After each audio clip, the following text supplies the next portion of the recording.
Uzali po nanga moye bimaka na tongo. Uzali po nanga biano na mika katano. Ndele ya solo ya kutambula Yesu nangai kumama. Ndele ya solo ya kutambula Yesu nangai kumama. Uzali po nanga moye bimaka na tongo. Uzali po nanga biano na mikakatano. Nzela ya solo ya kotambola Yesu nangai kumama. Nzela ya solo ya kotambola Yesu nangai kumama. Uzali po nanga moye bimaka na tongo. Uzali po nanga biano na mikakatano. Uzali po nanga moye bimaka na tongo. Nzela ya solo ya kotambola Yesu nangai kumama. Nzela ya solo ya kotambola Yesu nangai kumama. Uzali po nanga moye bimaka na tongo. Uzali po nanga biano na mikakatano. Nzela ya solo ya kotambola Yesu nangai kumama. Nzela ya solo ya kotambola Yesu nangai kumama. Shalom la brèche. Uzali po nanga moye bimaka na tongo. Uzali po nanga biano na mikakatano. Nzela ya solo ya kotambola Yesu nangai kumama. Nzela ya solo ya kotambola Yesu nangai kumama Yahweh. Uzali po nanga moye bimaka na tongo Uzali po nanga biano na mikakatano. Nzela ya solo ya kotambola Yesu nangai kumama Nzela ya solo ya kotambola Yesu nangai kumama. Shalom grace. Uzali po nanga moye bimaka na tongo. Uzali po nanga biano na mikakatano. Nzela ya solo ya kotambola Yesu nangai kumama. Nzela ya solo ya kotambola Yesu nanga kumama kumame Yahweh. Kumame Yahweh kumame Yahweh. Kumame Yahweh kumama. Uzali po nanga moye bimaka na tongo. Uzali po nanga biano na mikakatano. Uzali po nanga moye bimaka na tongo. Uzali po nanga biano na mikakatano. Nzela ya solo ya kotambola Yesu nangai kumama. Nzela ya solo ya kotambola Yesu nanga kumama kumame Yahweh. Kumame Yahweh kumame Yahweh. Kumame Yahweh. Uzali po nanga moye bimaka na tongo. Uzali po nanga biano na mikakatano. Nzela ya solo ya kotambola Yesu nangai kumama. Nzela ya solo ya kotambola Yesu nangai kumama.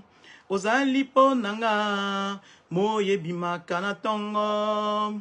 Uzali po nanga biano na mikakatano. Nzela ya solo ya kotambola Yesu nangai kumama.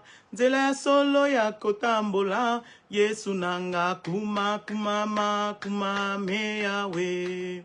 Kumame Yahweh kumame Yahweh.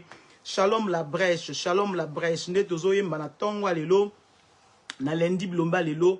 Uzali po nanga moye bimaka na tongo Uzali po nanga biano na mikakatano. Nzela ya solo ya kotambola Yesu nangai kumama. Nzela ya solo ya kotambola Yesu nangai kumama. Uzali po nanga shalom akati moye bimaka na tongo. Uzali po nanga shalom niri moyebimaka na tongo. Nzela ya solo ya kotambola, Yesu na ngai kumama. Nzela ya solo ya kotambola, Yesu na ngai kumama. Ozali po na nga, moyebimaka na tongo ye. Ozali po na nga, biano na mikakatano. Nzela ya solo ya kotambola, Yesu na ngai kumama. Nzela ya solo ya kotambola, Yesu na ngai kumama, kumame Yawe.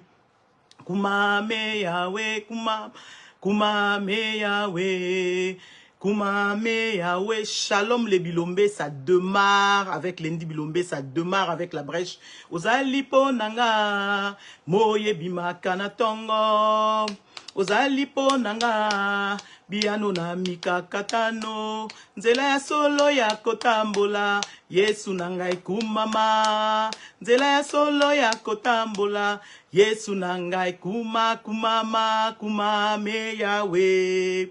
Kumame Yawe, kumame Yawe. Kumame Yawe, kumame Yawe. Shalom tonton Aris. Kumame Yawe, kumame Yawe. Ça démarre avec la brèche, ça démarre avec Lendi Bilombe. Shalom na bisonyo soke, la paix de Dieu soit sur nous. Ndena linga mingi, nothing broken, nothing missing. Natongwa lelo, toza na nouveau départ nde tolobi. Et loko moko te ko buka na vie na yo pe loko moko te ekotengama et loko moko te ekozanga parce que nous avons Jésus. Ozali po nanga moyebimaka na tongo. Ozali po nanga biano na mikakatano.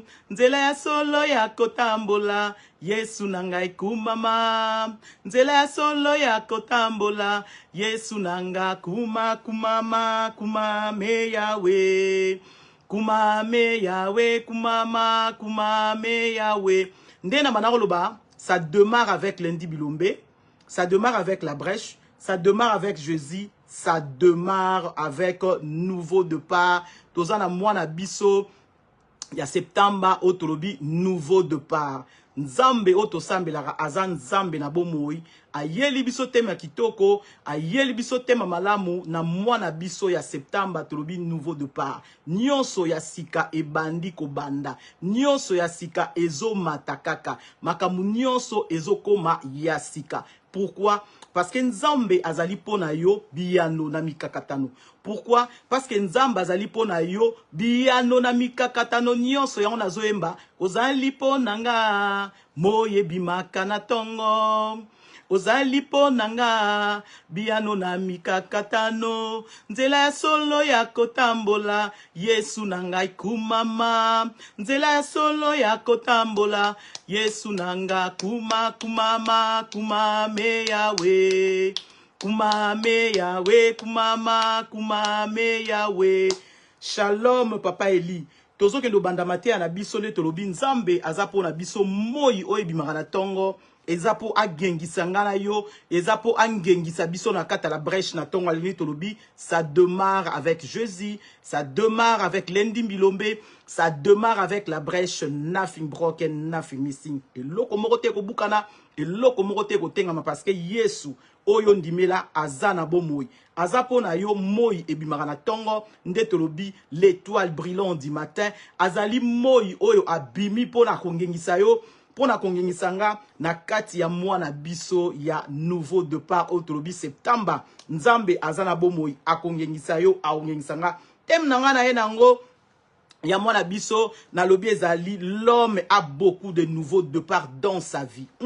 Tem kitoko. L'homme a beaucoup de nouveaux départs dans sa vie. Banda yo koma mutu, banda yo zala mutu, ozala ba nouveau départ ebele. Bon tokende kotala ba étape ya ba nouveau départ ango oyo koma nango banda Nzambe atia ona sena moyo. Nzamba lobi nanga na ebiso na mukolalo.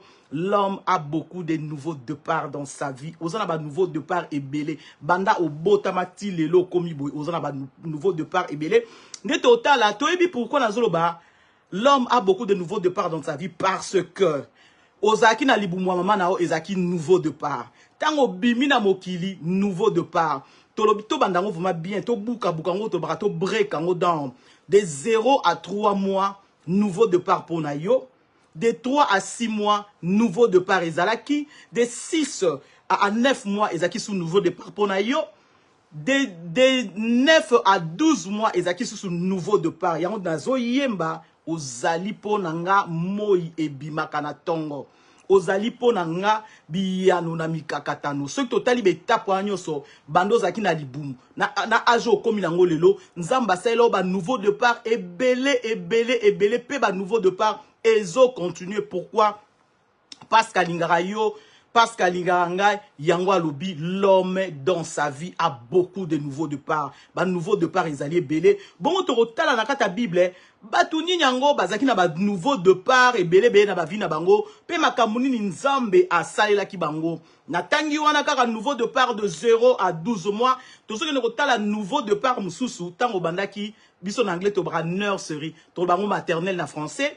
Ezaki pe nouveau départ tant pour na yo.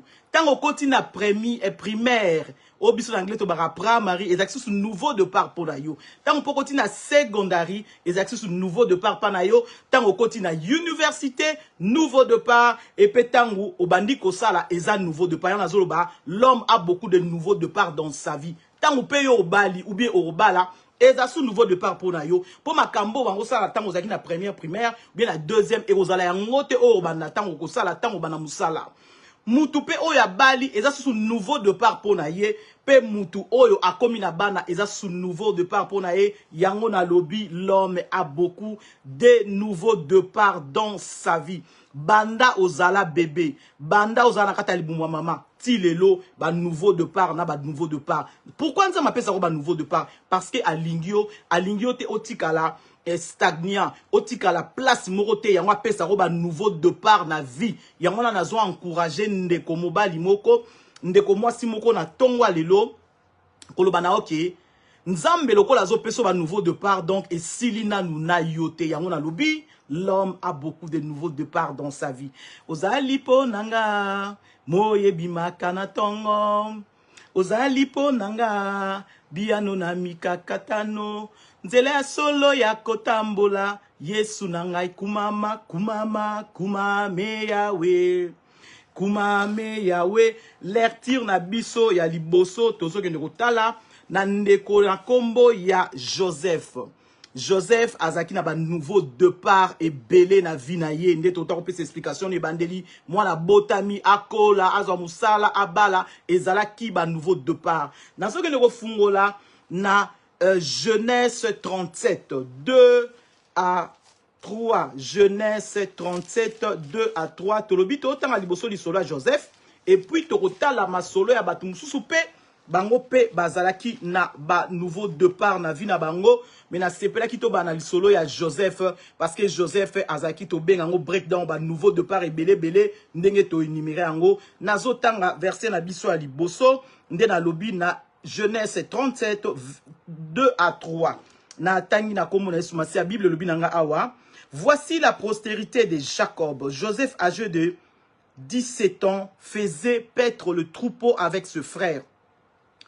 Ses enfants étaient auprès de fils de Bila et de fils de Zilpa, femme de son père. Et Joseph rapporta à leur père leurs mauvais propos.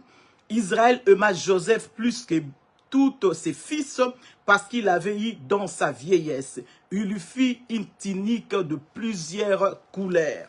Awa tozotala nouveau départ ya Joseph ya liboso papa na Jacob a salélié tunique, il y a plusieurs couleurs pour na Joseph abanda nouveau départ na ye. So total li solo tozo yonti na sima to mona Joseph nde azalaki mwana muke par rapport ya ba grand frère na ye tant azalaki ne kotike la bango biloko et ba grand frère na ye abana ya kopesa rapport makamuni ba grand frère na ye bazali ko sala tant bazalaki na bilanga ou bien Turubiango na zamba. Joseph azali ko rapporter et papa na bango makamunionso et salaki soto talili soloti na suka bande kwa Joseph bayinaki Joseph pona Joseph azalaki ko rapporter makamunionso bazali ko sala na zamba et pas ya papa na bango. Tomoni wana Joseph azui manteau na ye ya liboso ya nouveau départ ya multicolore et memaki trouble ou bien incompréhension yé na bande connaît parce que papa na bango alaksa qui clairement que ngai na lingaka Joseph et pesaki bande konaye kanda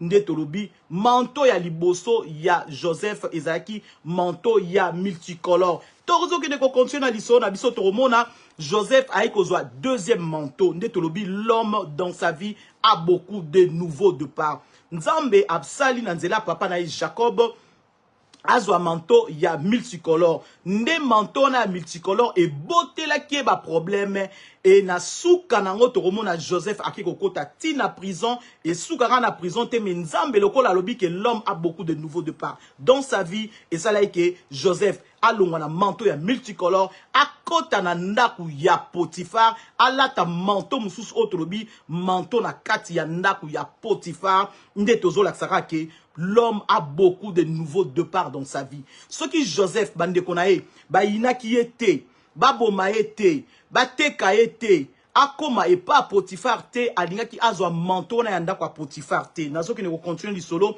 nde tozolo ba, l'homme a beaucoup de nouveaux départs dans sa vie. Ndenge na explica ki li boso, moi natango a botami, azarana ba départ o yazo banda nango. De 0 à 3 mois, to mona ki, de 3 mois à 6 mois, de 6 mois à 9 mois, de 9 mois à 12 mois, pena tanga ki makamusutolobi mwana à côté maternelle, à côté école primaire, à côté secondaire, à salle université, à Zumusala, à travailler. Donc l'homme a beaucoup de nouveaux départs dans sa vie. Moi nabiso, il y a septembre tolobi, ezali moi il y a nouveau départ avec Jésus-Christ. Mais ngai na ekotali ça parce que ba ndeko na nga ba papa ba yaya ba leka ki déjà ba expliquer ki biso nouveau départ ndengeza nga pe na ye na pierre na nga pona robaksa que l'homme dans sa vie a beaucoup de nouveaux départs. Ba nouveau départ na yo ezapo ezongi so na simate ezapo ekensa liboso. Alors ne te décourage pas so okuta na ba nouveau départ amsusu ya mabe mais nzambe ayebi pourquoi ozo kuta na ba nouveau départ wana ezaka po akolisa kondima nao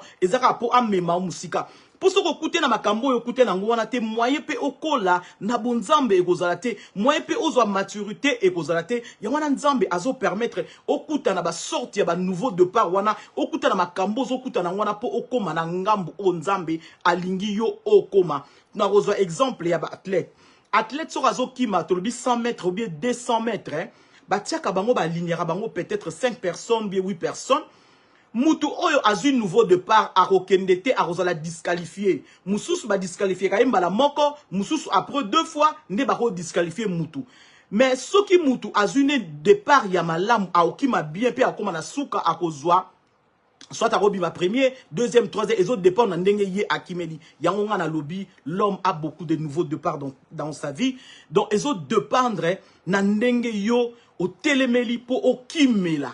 Soko o fait préparer qui bien. Tant barobet a sifflé au kima, pe au kima bien, au koma place nzambe alingi koma. L'homme a beaucoup de nouveaux départs dans sa vie. Et nzambe azotal sabiso l'isole à Joseph. Joseph avait beaucoup de nouveaux départs dans sa vie. Manteau ya multicolore et longwe na ndako papa na ye ba changer yango a komi na ndako ya Potifar azui manteau mususu nazo kende kotanga na Genèse 39 12 à 16 manteau ya mibale oyo Joseph azwaki na kati ya ndako ya Potifar na tangi na kombo na Yesu Masia. Bible lobi na biso 12 lobi na biso 39 12 lobi na biso. Elle le saisit par son vêtement en disant « Couche avec moi ». Il lui laissa son vêtement dans la main et s'enfuit au dehors. Lorsqu'il vit qu'il avait laissé son vêtement dans la main et qu'il était s'enfuit dehors, elle appela les gens de la maison et leur dit « Voyez, il nous amène un Hébreu pour se jouir de nous. Cet homme est venu vers moi pour coucher avec moi, mais je criais à haute voix.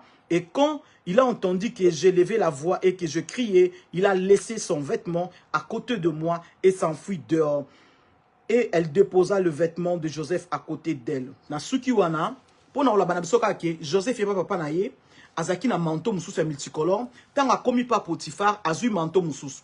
Tant ou pe alongwe na ndaka Potifar ba kotisie prison azui manteau mususu manteau ya ba prisonnier tozo continuer kotala ndeni Joseph azoki manteau mususu manteau nezaki manteau ya ba prisonnier pour na l'acception que l'homme a beaucoup de nouveaux départs dans sa vie. Joseph nandaka papa na ye azaki na départ mususu akomi pa Potiphar azaki na départ mususu akomi na prison azaki pe na départ mususu et ba départ oya bana ko sala wana kolongwa akoke na ngambo na mususu ezalaki kaka po emema ye na destin na ye. Nzambe ayebi makambo nini azobongisa na vie na yo yango na ye ko ayebisa mutu moko ne te décourage pas, ne te lamente pas. Makambo zokuta nango ezaka po okoma na niveau o nzamba zolinga yo koma. Joseph soki avaneka na ndako papa na ye alingaka zala toujours kaka na manteau oya multicolore mais nzamba za ko mona na manteau na multicolore te nzamba za ko mona ye na manteau oyo ekomema ye pembeni ya pharaon d'Égypte yango na nzambe a permetaki akutana na makambo akutana ki nango na parcours ya vie na ye pona akoma place ye akomaki yango na lobi nzambe azana plan moko merveilleux pona nga pona yo. Bible lobi na biso je connais les projets que je promets pour vous, projets de paix et non de malheur. Yango na komi le la te. Pourquoi likambo e komi awa? Pourquoi likambo ezo kendebo? Ezaka po nzambe azana besoin okoma na ba nouveau départ et belé na vie na yo. Pour ce makambo na comité ozana ba nouveau départ et belé na vie na roté. Makambo ezo koma po échanger au niveau. Pour rotikala na niveau moroté. Nzamba zo mona yo okoma na niveau 20. Bio koma na niveau 30, bio koma na niveau 40. Siko soki o telemika a place moko, moyo koma na 20 ezate, yango na nzambe azoya azo bousculer yo po o changer niveau. Makambo ezo komezaka po yo changer niveau. On comprend que non nzamba linga sous na niveau te alinga na koma na level mususu otoba en anglais yango na nzambe azo permettre makambu e koma ndenge komi onezaka kapo e build you up e tonga yo e buka yo te mepe e bongisa yo nde tolobaka mingi shalom nothing broken, nothing missing. Makambo ezo ya ezapo etonga yo. Makambo ezo ya po emema na niveau mususu. Poso makambo yete otika la kaka na niveau wana. Nzambe a jugé bon ki otika na niveau wana te fo amatiso niveau yanga zo permettre le kamane koma po okoma na niveau mususu. Soki e comité okoma na niveau mususu te. Souci ya nzambe bien posa ya nzambe ezake yo koma na level mususu. Alobi na biso je veux que tu prospères à tous égards. Yanga na zo permettre makambo koma po yo o prospérer à tous égards. Pour ce que tu na position on a oko prospérer à tous égards te. Pour ça nzambe ezake yo prospérer ngana prospérer yanga zo permettre makambo zo ya bongo po na komatisa yo kaka niveau yango tozoloba lundi ça démarre avec Jésus, ça démarre avec la brèche. L'homme a beaucoup de nouveaux départs dans sa vie. Pour na bo lamuna yo yango nzambe asalara ke olongane tapo yo okomane tapo yo okomane tapo. Pour ceux qui ont mis place moko au retourner à rond. Pour ça nzambe ezake yo tourner à rond te ngana tourner à rond te yango alingi ozala na niveau ozala wana te kaka otikala wana te fo mata niveau okotikala na position na te banda toyeba ozaka na position na nzambe moko alobi na bana Israël assez longtemps demeurer sur cette montagne. Nzamba na besoin otikala na montagne wana te. Azana besoin otikala place wana te o mata. Siko oko mata ndenge nini soki nzamba changer makambo te. Azolo bano makambo sus ozo comprendre te. Ozo linga ko changer ngo te. Yango nazo permettre makambo ne koma poyo o changer niveau. Yango nzambe a permettre makambo wana pour na ngana yo to changer niveau. Niveau na ngana eko changer kaka soki to comprendre mungu na nzambe.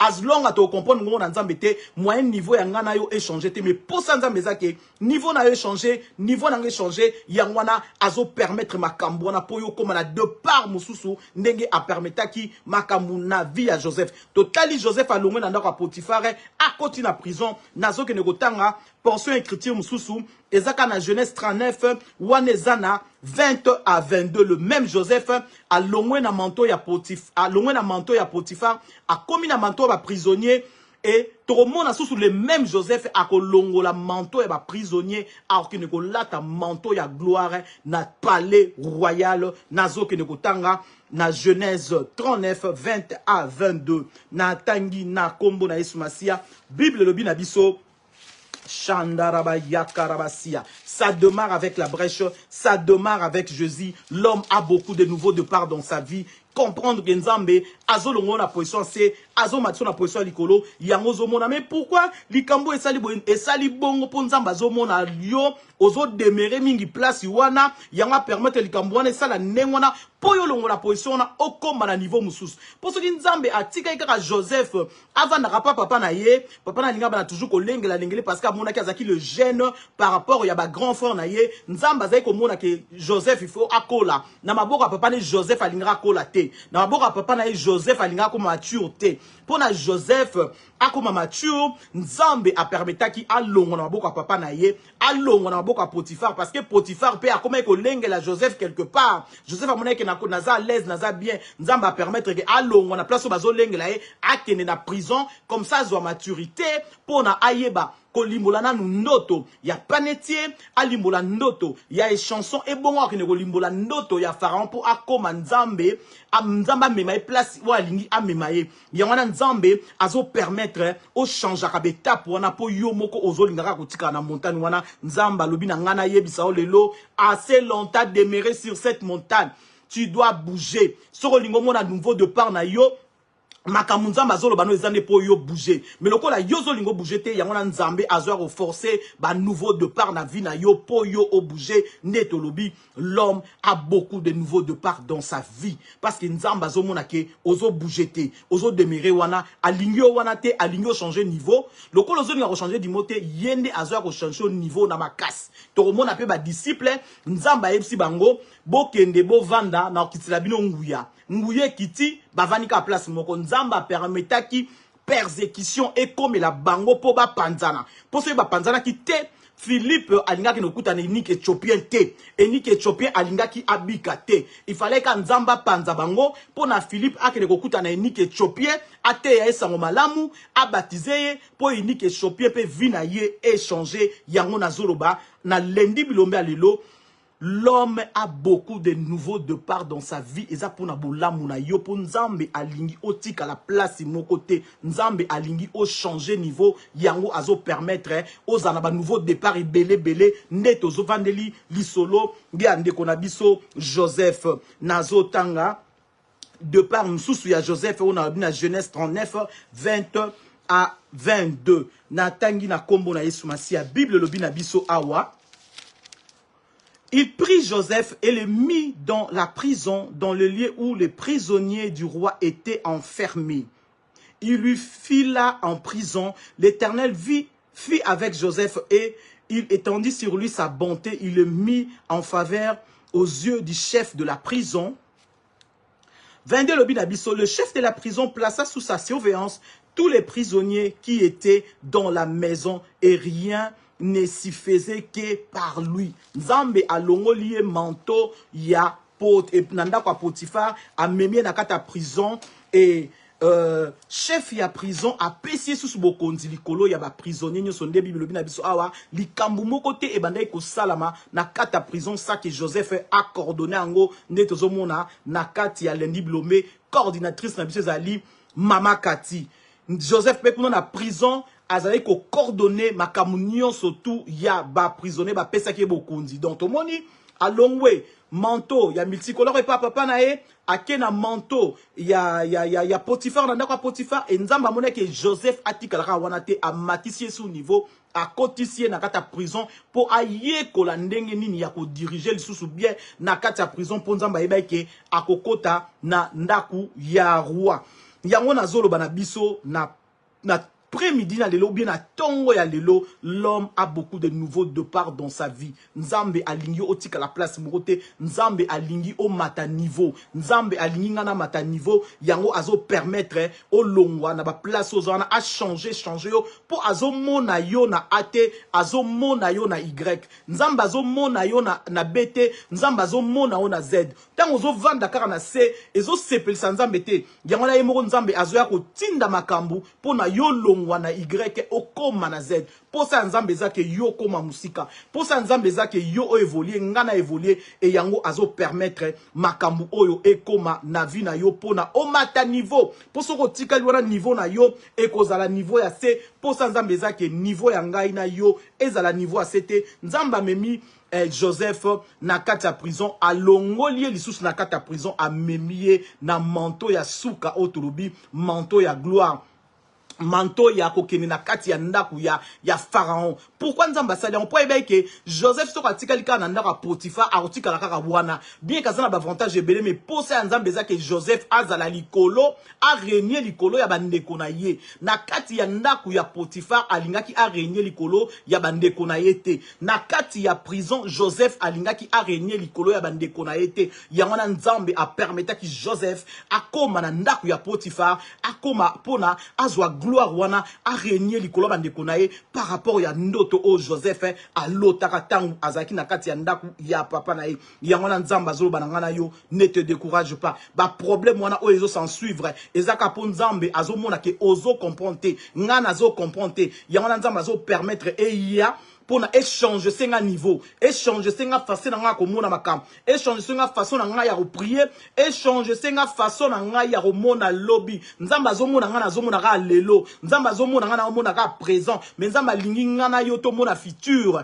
Yanga zo permettre ba makam wana ekoma po yo mona futur. Pour ceux qui makam so comité o banu o mona ke non nazala nga bien place nzamba nzamba zo mona place wana eza bien mais wana eza place na otoko suka ka place wana te fo o mata niveau. Niveau ngo yo ko mata, lokola nzamba zo mona ke yozo comprendre ngote yangona nzambe moko azo tinda ba makambo mususu po yo longo na niveau za nango o mata na niveau mususu nde na lobi ozali po nanga moyebi makana tongo ozali po nanga biano na mikakatano nzela ya solo ya kotambola Yesu nanga kumama nzela ya solo ya kotambola Yesu nanga kumama ozali po nanga moyebi makana tongo ozali po nanga biano na mikakatano nzela ya solo ya kotambola Yesu nanga kumama nzela ya solo ya kotambola Yesu nanga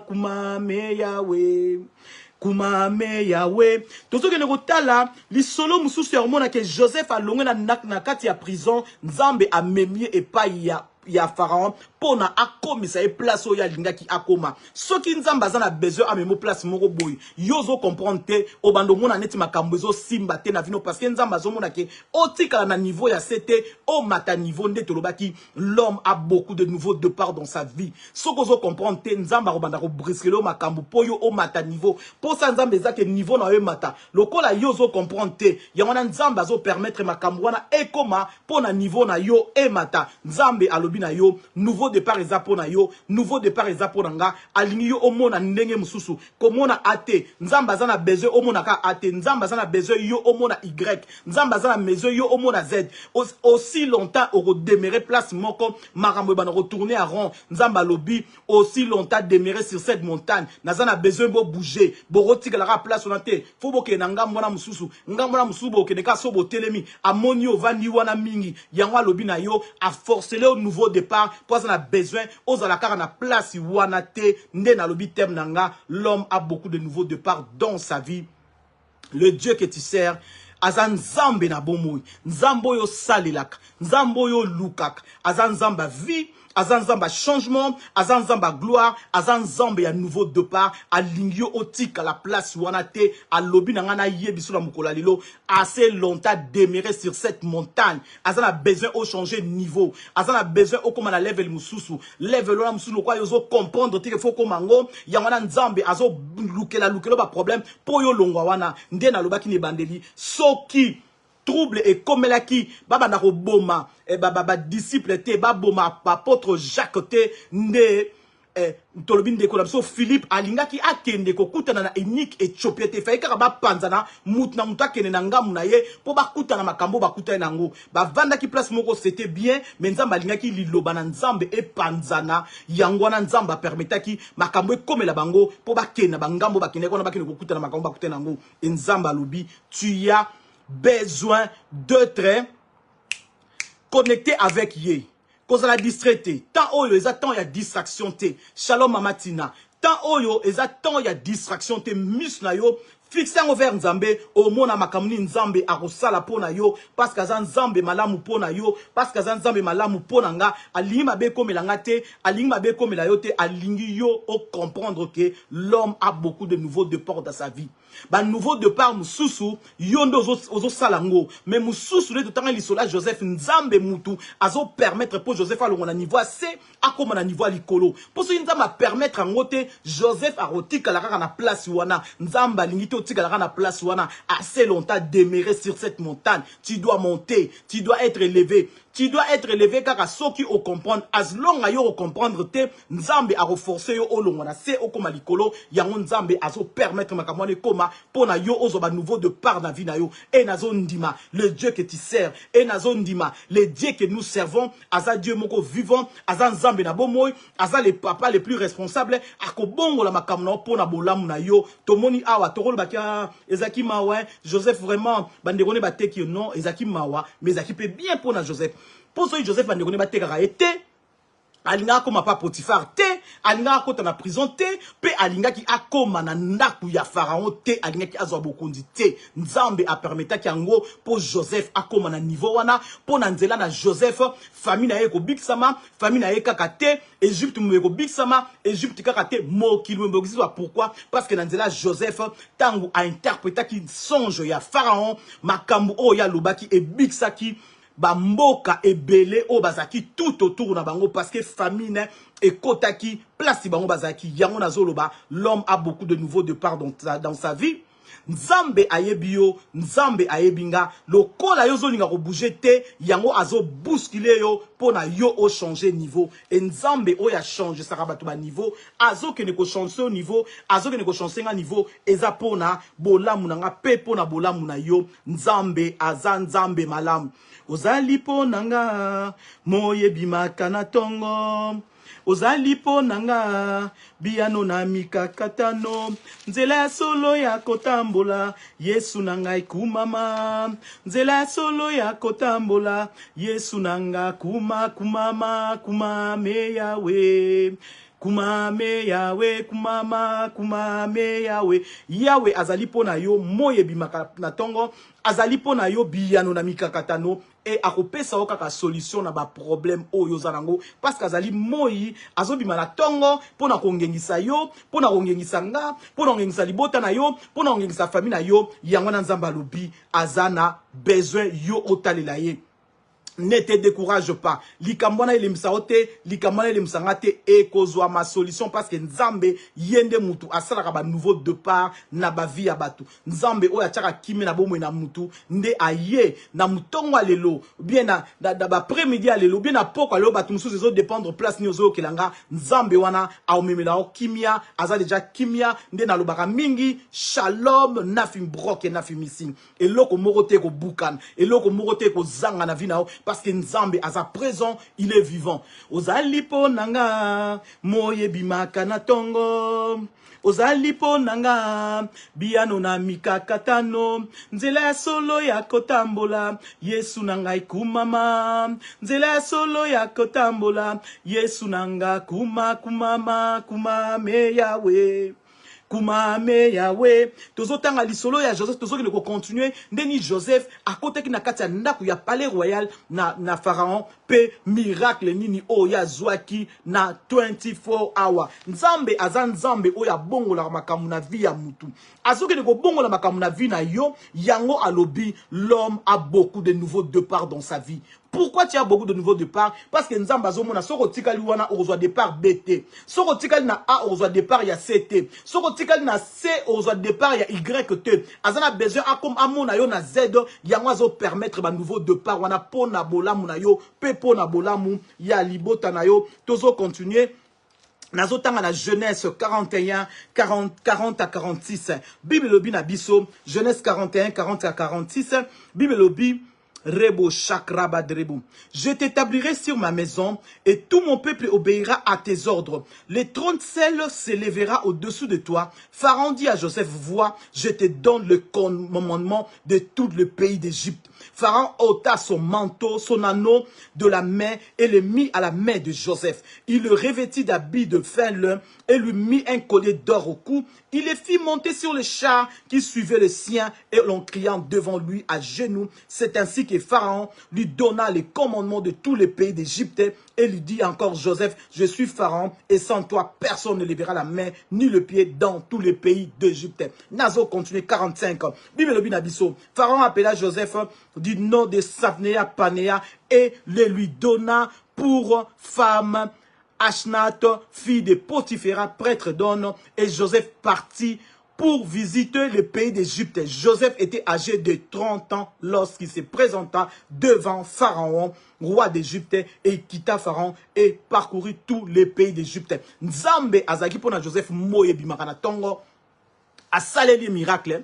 Il est le même hier, aujourd'hui, éternellement. Ndenga salela Joseph miracle. Ako salela ngana ope miracle. Parce que azan Nzambe oyo tolobi azali pona biso moi ebimakana tongo. Nzambe alinga saelanga bolam. Nzambe alinga saela bolam. Yanga lobi ne te décourage pas. Ne te lamente pas. Ne t'inquiète pas. Nouveau départ. Na mois ya septembre eza pona yo. Ba kambina biso la brèche ba ki na mois ya nouveau départ. Na septembre pona koloba na biso kaka ke makambu ya sika ezo banda na vie na nga makambu na sika ezo banda na vie na yo ne te décourage pas sois courageux kolemate eko simba ate simba ki na tongo te na poko eko simba yo ndimaka ke likamwana eko bonga pourquoi parce que Nzamba lobi l'homme a beaucoup de nouveaux départs dans sa vie ceux qui yo moko zo comprendre que faut mouver Nzambe arosala ngo by force au mouver, au long on a level il y a c'est, au comme on a level à l'icolo. Il y a un Nzamba lobi, tu as beaucoup de nouveaux départs dans ta vie. Sois courageux, ne te décourage pas. Azan Nzambe na bomoy. Azan Nzamba tikiote, Azan Nzamba tikingate. Azan Nzambe o ya yebi bisolos, ayebi mutuna kombo na ye. Alingi kama makambu e bongwa mana vie na yo, yangwa zolo bana yo, nouveau départ na mois de septembre. Ngai yo toza batu o Nzamba bina biso toza na ba nouveau départ et belé na vie na biso ndeto talaki ne bandeni mutu ko yana ena se na moyo yo eza nouveau départ de 0 à 3 mois eza nouveau départ de 3 à 6 mois eza nouveau départ de 6 mois à 9 mois eza nouveau départ pour na mutu de 9 mois à 12 mois eza nouveau départ ndé na lobaki ne bandeni pourquoi Nzambe amemiso na betape oyo pona kolakisa biso ke azana besoin ngana ototika ka na étape wana te soki Nzambe alingi tozaka bana mikete ngotika ka na ba âge tozaki nango wana beto lingo tozaka na kata mabumu mais lokola tokola eza déjà nouveau départ pona biso Nzambe azolinga biso moko to sale fort wana totika la kaka place moko te to mata niveau to mata biso morso to bike to mata to bonga to changer eko changer eza kiti ya ngana yo nandimake makamnanga eko bonga nandimake makamnanga eko changer parce que l'homme a beaucoup de nouveaux départs dans sa vie ezo dépendre na mutute mais ezo dépendre na Nzambe yango na Nzambe azo permettre ozo na ba nouveau départ ebele pona vie na yo e bonga ozali ponanga moye bimaka na tongo ozali ponanga biano na mikakatano nzela solo ya kotambola Yesu na ngai kumama Nzamba za pona yo moyi ebimaka na tongo azobimisela yo moyi pour bénéficier na moyi wana azobimsela moyi po yo zwa kimia na kata moyi wana azobimsela moyi po yo pe ongenga na kata moyi wana pe na tour na yo ongengisa batu mususu Nzamba zaki moyi po na Joseph na tour na ya komaki pe moyi po na bandeko na ye bandeko Joseph soki balongwaki na famine bazwaki biloko kolia ezaki po Joseph akomaki supérieur ou bien akomaki mokondi na kati ya Égypte yango bandeko na batikalaki kozanga eloko moko te Nzambe alingi yo olongola mawa wana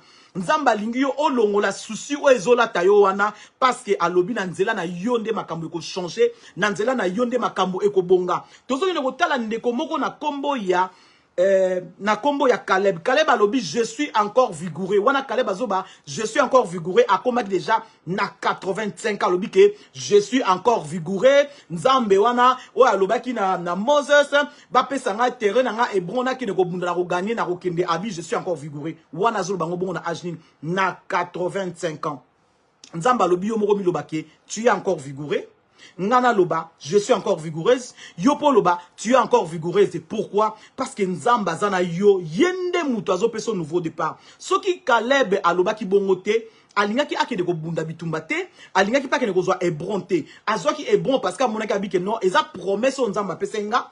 Promesse en vandi boeti et dire nazo zwangote Joseph Akoufi, nabakutu Joseph Akoufi, qui encore? Moses Akoufi, a pesenga promesse. Si le on a comme 85 ans, promesse on a yemoko a telemaki abi je suis encore vigoureux, tant a telemaki akene ko bunda bitumba, pe alongaki akomaki na ville wana Hébron et komaki pona ye pona nini po abunda ki bitumbana amona ke nazaka ka mwana mukete nasina koli promesse nanga ba pesanga mais nazomo na accomplissement nango te ngamoko na telema na tambola po promesse nanga pe etambola yango Nzamba lobi yo telema tambola po promesse na yo pe etambola soki ozu décision te okovanda ka wana makambo bano tourner en rond mais po sa Nzamba ezake yo tourner en rond te atiao déjà na mokili ozana miso ozana maboko, ozana matoy, après ça force, travailler au monde makamuni Nzamba osala.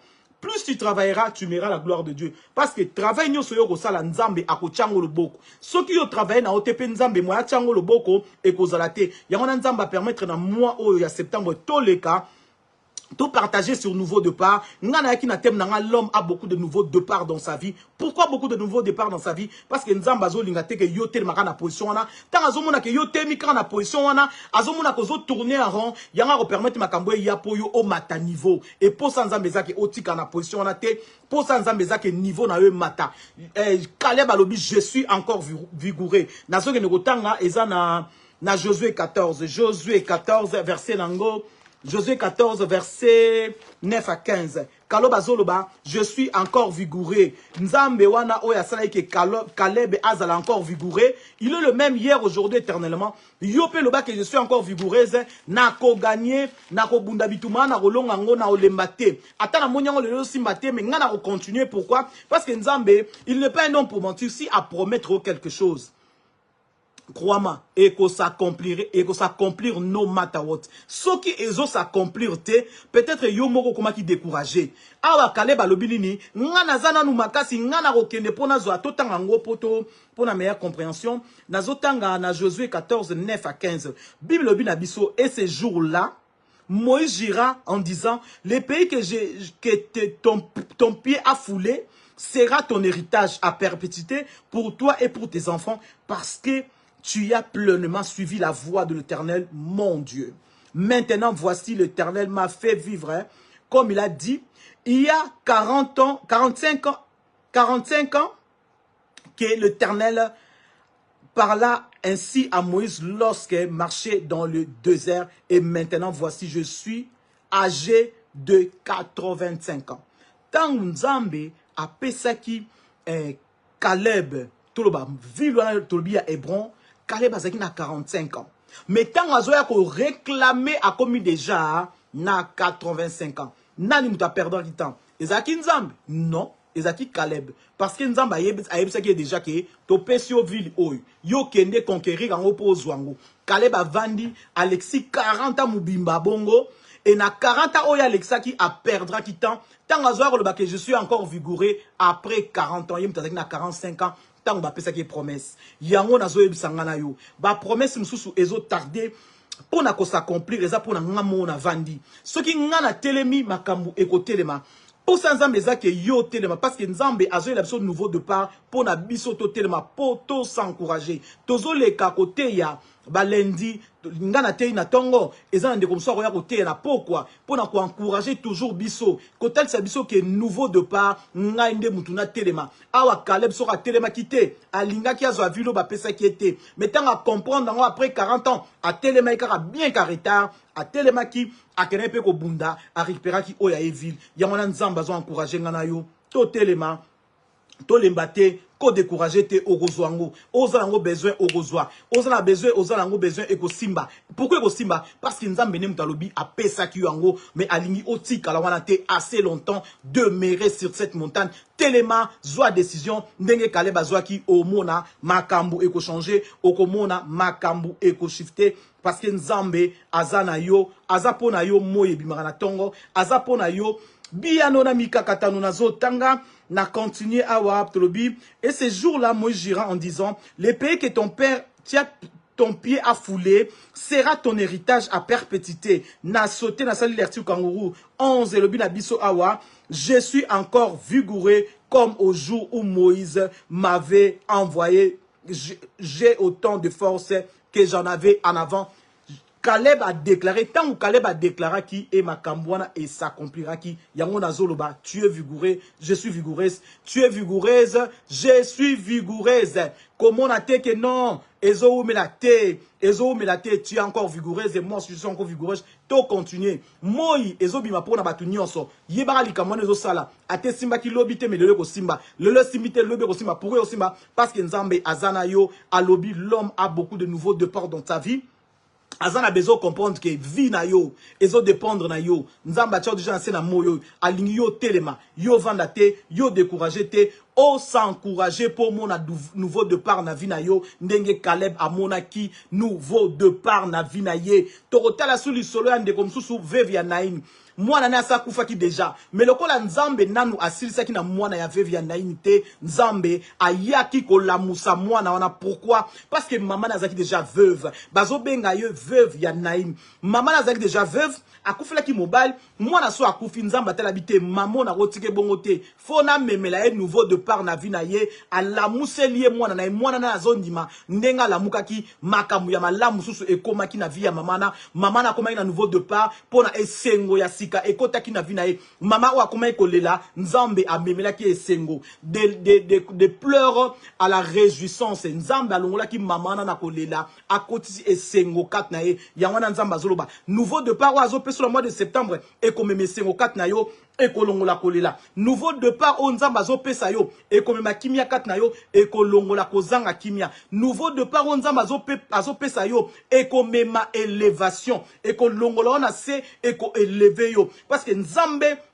azana yo Nzambe azana nga alobi l'homme a beaucoup de nouveaux départs dans sa vie. Zala na confiance à ma prière aux sala. Ne te décourage pas. Bible binabiso, même si tu marches dans la veille de l'ombre de la mort, il est à tes côtés, il est là. Dans la veille de l'ombre de la mort, dans le bambala mingi, au vandité, aux eaux marcher. Comme tu marches, tu arriveras na côté wana mususu parce que tu marches. So kozala ko marcher te, to lingay to s'inquiéter, oh beazo marcher te, moya ko manangambo wana te, mais le kolozo marcher, oko ko manangambo wana parce que Nzamba lobina yo, nouveau départ, ezapo na yo, nouveau départ, ezapo nanga, na découragé te, yo découragé te, tozala na confiance que ma kambu ya malamu, ezo ke neko banda, na vie na biso. Soki mwana salaka 9 mois na kata libumu abota maka. Toza na kata 9e mois. Nzambe oyo le toza le 29.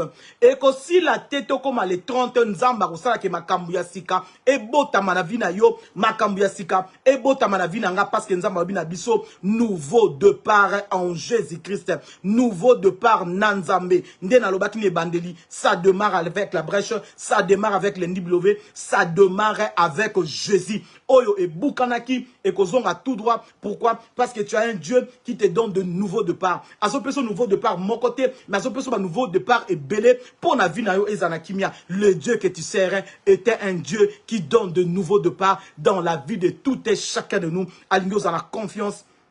Alingo découragé te, alingo lelate, alingo lembate parce qu'azan Nzambe ba nouveau départ. Après ça qui m'on avait vanaim nouveau départ. Azong ça qui fait vanaim nouveau départ. Ve vozaï ko lela. Tant nouveau départ et continue na vie nae et sengwe koti. Nzambe oya koti qui nouveau départ na vie ya Lazare. Lazare a sa kufaki. Bande kone ba leli Martha leli Marie leli. Mais tant où Yesu aye alobi Lazare sort Bible lobi na biso. Le mort est sorti le main et le pied liés. Abimaki na bomoy. Nzambe azong ki Lazare nouveau départ et makamwa Lazare échangea qui kolela elongwa ki na kati ya Marie, kolela elongwa ki na kati ya Marthe parce que Nzambe amemela ki bango nouveau départ, mutazaki ya kokufa azongi na bomoy, Nzambe akotsa ki nouveau départ na kati ya famille na bango, alongola ki mawa akotsa ki sengo parce que Nzambe ya ba nouveau départ akotika ote. Tolo banini susu pona Bartimée. Bartimée azaki na ba difficulté belé mais nzambe alongola qui est nakozanga komona nakomona.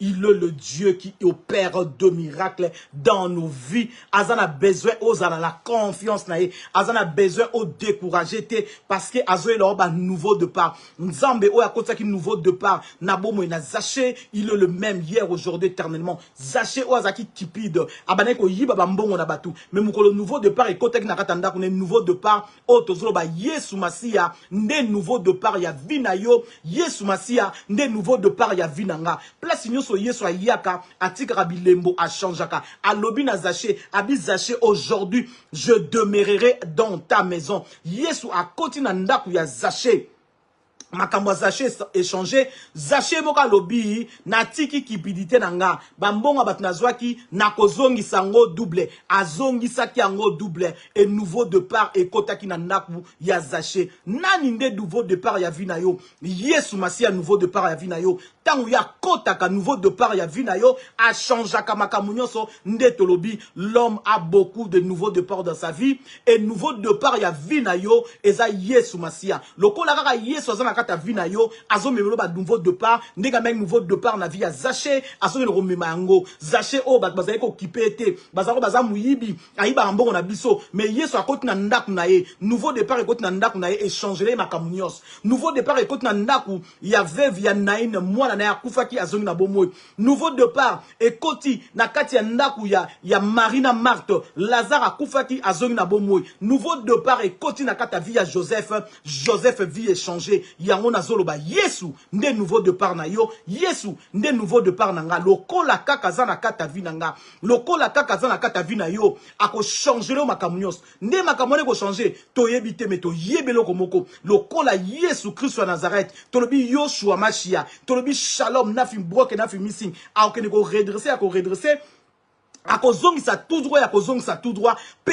akolamusa o ekufaki parce que yaza nouveau départ place nyonso tout aleka atika bilembo place moko te Yesu aleka atika bilembo te akoti na kati ya non sakana lokola zaki nouveau départ akoti wana 20 et silaki akoti amemi nouveau départ 20 et silaki ayepsi bango bozwa mai botia na bakata bakale base bokene ko pesa ngo na kata ordinateur du repas etant ba memaki ba mai e bongwami e komi 20 parce que Yesu Masia nouveau départ na kati a changé aka makamunios place ignos surtout nouveau départ autolobi Yeshua Mashia azali azobongo la makamunios nde na lobi na mois de septembre le 29 septembre 2025 Jésus-Christ aza nouveau départ na yo lokolo yamba e mokonzi mobikisi aza nouveau départ na yo asoki ne ko changer makamunios alingi otika na position na te yango monaka a ningisaka makamna mais likamo ni alinzamba lingo tika na place wana te alingi o mata na niveau lokozo tika na place wana yangazo ningso po mata niveau Yesu Masia nde nouveau départ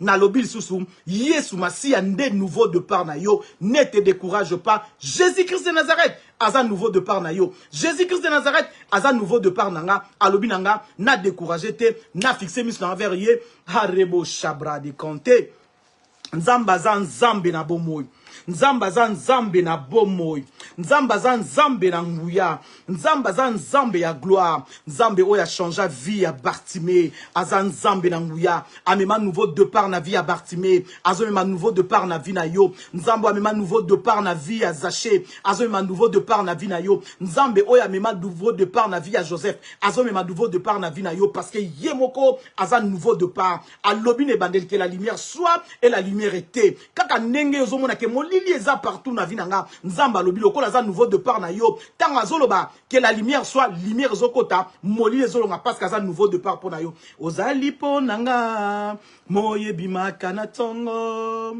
ozali po nanga biano na mikakatano nzela solo ya kotambola Yesu nanga ikumama nzela ya solo ya kotambola Yesu nanga kumame yawe kumame yawe kumame yawe kumame yawe nalobi shalom na biso nyonso nzambe oya pesaka kimia apesa yo kimia place o kimia ezanga kiwana nzambe ala tsona kimia po yende nouveau départ na yo alobi ekobonga alobi ke loro mote otika na position wana oye tengamaki alobi ekozala redresser akota rabo shaka mashia likambu ya veva naim mwana akufaki bazoke ne kokunda ye bakuta na Yesu Masia croisement ya esprit de mort na esprit de vie est dominé vie ekotaki Yesu Masia atelemi liboso atomboa Lazare azongi na bomoi Yesu Masia o rabro de caché kabadere boshaka na noce ya Kana bazanga ki 20 Yesu alobi 20 ekoma ki aza nouveau départ pona yo makamwa sika ezobanda na vie na yo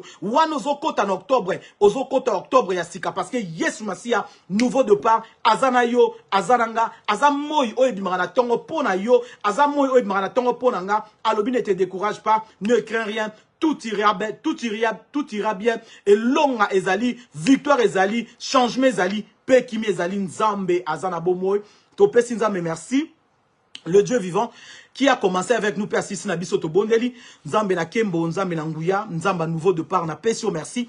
Parce que tu avais été là avec nous, Banda 10h30 jusqu'à 11h30. Toza reconnaissant et on a le mon âme béni l'éternel, oublie aucun de tes bienfaits. Merci pour nous parler sur nouveau départ. Autel si que Yomoko doza nouveau départ. Au lobby la biso que l'homme a beaucoup de nouveaux départs dans sa vie. Yomoko permettra que Moutou a comme on a nouveau départ na vie na ye. Yango to tomboli bon Nzambe na yo to doza Nzambe, le papa le plus responsable. Tu n'as jamais échoué, tu n'échoueras jamais. Merci pour ta grâce, merci pour ta présence, merci pour ton amour, merci pour tout ce que tu as fait. Na bondeli makila na eko vabiso no le sang de la protection et couvrir ma vie na biso. Qui m'a donné la partage na biso tout monde a gloire na yo na mois o aussi là. Tout monde a gloire na on a novembre, tout monde a gloire na on octobre, tout monde a gloire na on a décembre que ta protection. Tout monde a gloire na on a 2026. Rabo Shaka. Nzambe à nouveau départ. Banda na biso nouveau départ na 2000 Ndorobo sekere bosua. Banda na biso nouveau départ na 2026. Yonde nzamba nouveau départ. Nous te célébrons pour ton nouveau départ na biso na 2026. Yo kozala nzambe kat na biso. Pe oko tambo na biso. Nengo tambo na biso banda janvier. Kino a toza na septembre, tozondima, tokoma na octobre, tozondima, tokoma na novembre, tokoma na décembre, tozondima, tokosilisa année na kimia, pe tokozwa nouveau départ na 2026 na yo, parce que tu es le Dieu de nouveau départ. Nous te célébrons le secours qui ne manque jamais dans les temps de détresse. Nous te disons merci pour la nyonso sali, aux nzamba vie, nzamba gloire. Que ton nom soit célébré, que ton nom soit exalté. À toi la gloire, la puissance, la sagesse. Au siècle, le siècle, tu es Dieu. In Jesus' mighty name I pray. Amen. Nzamba pambola biso, mukolo malamu, kimia nzambe ezala partage na biso, place on se retient makolo to mona bolamu ya nzambe. Kaka ndenge alobeza nouveau départ pour na biso, to mona nouveau départ place on se rekene parce que ye azana biso. Nde na bakisi, le bonheur et la grâce nous accompagneront tous les jours de notre vie. Et nzambe oya tika raba oya ayete arotika yote pe arotika ngate azanzame na bomoy. Kimia nzambe la tabiso, tozana kimia, te di ke nzambe ya elonga, aza elonga pona yo, aza elonga pona nga, nzamba batela biso nyonso, ngai, mama Arlette, ma vinga vous entoko, kimia nzambe, ezaliko na biso, tokute na balasima, bye bye.